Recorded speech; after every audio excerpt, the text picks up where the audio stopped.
রমজানে অস্থির নিত্যপণ্যের বাজার। আরো খবর জানাতে চট্টগ্রাম থেকে যুক্ত হচ্ছেন আমাদের সহকর্মী নয়ন বড়ুয়া।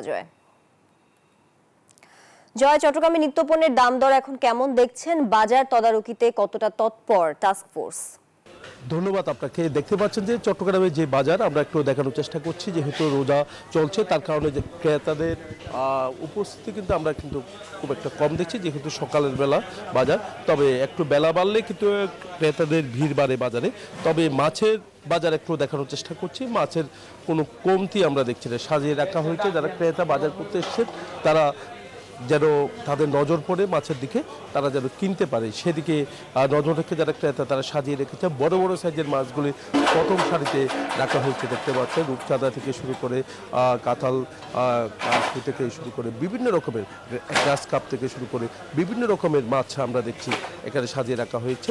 তবে দাম কিছুটা বেশি বলছে এখানে যারা ক্রেতা বাজার করতে এসছেন। তবে আবার দেখা যাচ্ছে মাংসের বাজারও আমরা দেখেছি কিছুটা দাম বেশি। তবে যারা ক্রেতা তারা বলছেন যে যেভাবে হোক কিন্তু কিনতে হবে, তার কারণে বাজার করতে এসেছে। সবজির দামটা কিছুটা স্বস্তি ফেরাচ্ছে, যেখানে বেগুনের দাম আরও বেশি টাকার কথা রয়েছে। এখন আমি দেখছি চট্টগ্রামের বাজারে 50 টাকা কেজিতে বেগুন বিক্রি করা হচ্ছে। মাছের দামটা একটু যদি কম হতো তাহলে সবার জন্য সহজ হতো বলে তারা জানিয়েছে। বড় বড় সাইজের আমরা দেখছি কোরাল, যে লাল কোরাল দেখতে পাচ্ছেন, কোরাল সামুদ্রিক মাছ।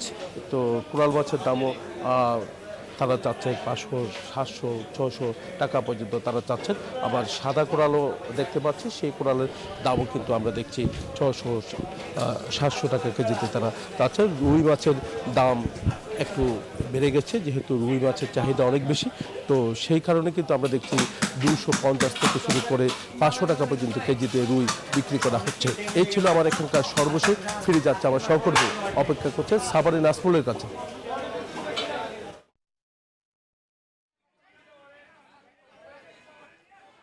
জয়, আপনাকে ধন্যবাদ। আপনি যেমনটি চট্টগ্রাম থেকে মাছের বাজারে খবর জানাচ্ছিলেন, এই মুহূর্তে রয়েছি আমি সাভারের সবচেয়ে যে বাস স্ট্যান্ডে যে মাছের যে বাজার, সেই বাজার আমরা যদি দেখাই যে এখানে এই সব ধরনের মাছই কিন্তু রয়েছে, এবং দেশি বিদেশি রুই, কাতল, চিংড়ি, ইলিশ এবং যে কোরাল মাছ। আমরা যদি মাছের বাজার কিন্তু অস্থির, এবং বড় সাইজের যে মাছ সেটা হচ্ছে 600 টাকা, এবং 600 টাকার নিচে কোনো এই যে রুই কাতল নেই। এবং আমরা যদি দেখাই যে এখানকার যে দেশীয় মাছ সেটাও কিন্তু আপনারা দেখছেন যে এইখানকার যে বোয়াল মাছ আর মাছ সেটা কিন্তু 1200 টাকা কেজি বিক্রি করা হচ্ছে। এবং এই বাজারগুলোতে আপনারা যদি একটু দেখাই যে মাছের বাজার কিন্তু এখন পুরাপুরি অস্থির, এবং কোনো রকম নিয়ন্ত্রণে নেই মাছের বাজার। এবং আমরা যদি একটু মাছের বাজারে দেখছি যে প্রচুর মাছ রয়েছে, এবং এক হিসেবে যে বাজারে যে যারা ক্রেতা কিন্তু আসলে খুব সংকট। প্রচুর মাছ রয়েছে, কিন্তু আসলে সেই অর্থে যে মাছের বাজারে কিন্তু আপনার দেখতেই পাচ্ছেন যে এখন কিন্তু পুরাপুরি অস্থির। এবং বড় সাইজে যে বোয়াল মাছ, সে বোয়াল মাছ কিন্তু 1200 টাকা কেজি বিক্রি করা হচ্ছে। এবং অন্য দেশে যে মাছ রয়েছে সবই কিন্তু আসলে প্রচুর মাছ রয়েছে। এবং আমরা যদি আপনার দেখাই যে বিভিন্ন সাইজের আর মাছ এবং বোয়াল মাছ বা যেসব মাছ, আপনার সাথে একটু কথা বলি, এই আর মাছ এবং বোয়াল কত করে কেজি বেচছে? 1250। না, দাম কমই, এটা 1600-1700 টাকা কেজি বিকে। এই যে মাছ বলছে 1250, তারপরে বলছে যে তারা বলছে দাম কমই, কিন্তু তাহলে অন্যান্য যেসব মাছ রয়েছে। আর মাংসর বাজার কিন্তু আমরা দেখেছি যে পৌরসভা থেকে কিন্তু মাংসর বাজার যে ঠিক দাম নির্ধারণ করা হয়েছে।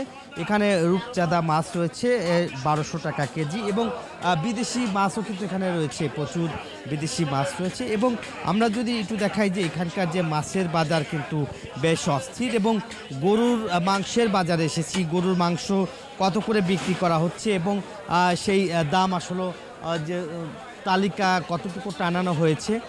যে মাংসর বাজারে কিন্তু যেহেতু রোজা চলছে, এবং এই রোজার মধ্যে কিন্তু মাংস, মাছ, সবই কিন্তু দাম বেশি। এবং যে বাজার মনিটরিং করার কথা প্রশাসনের পক্ষ থেকে, সেই মনিটরিংয়ের অভাবে আসলে বাজার মনিটরিংয়ের অভাবে কিন্তু দাম হু করে দাম বাড়িয়ে দিচ্ছে। এই ছিল আমার কাছে সাভারের মাছ এবং মাংসের বাজারের সর্বশেষ খবর।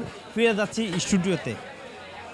নাজমুল, আপনাকে ধন্যবাদ সাভার থেকে যুক্ত থাকার জন্য। সেই সাথে জয়, আপনাকেও ধন্যবাদ জানাচ্ছি চট্টগ্রাম থেকে যুক্ত থাকার জন্য।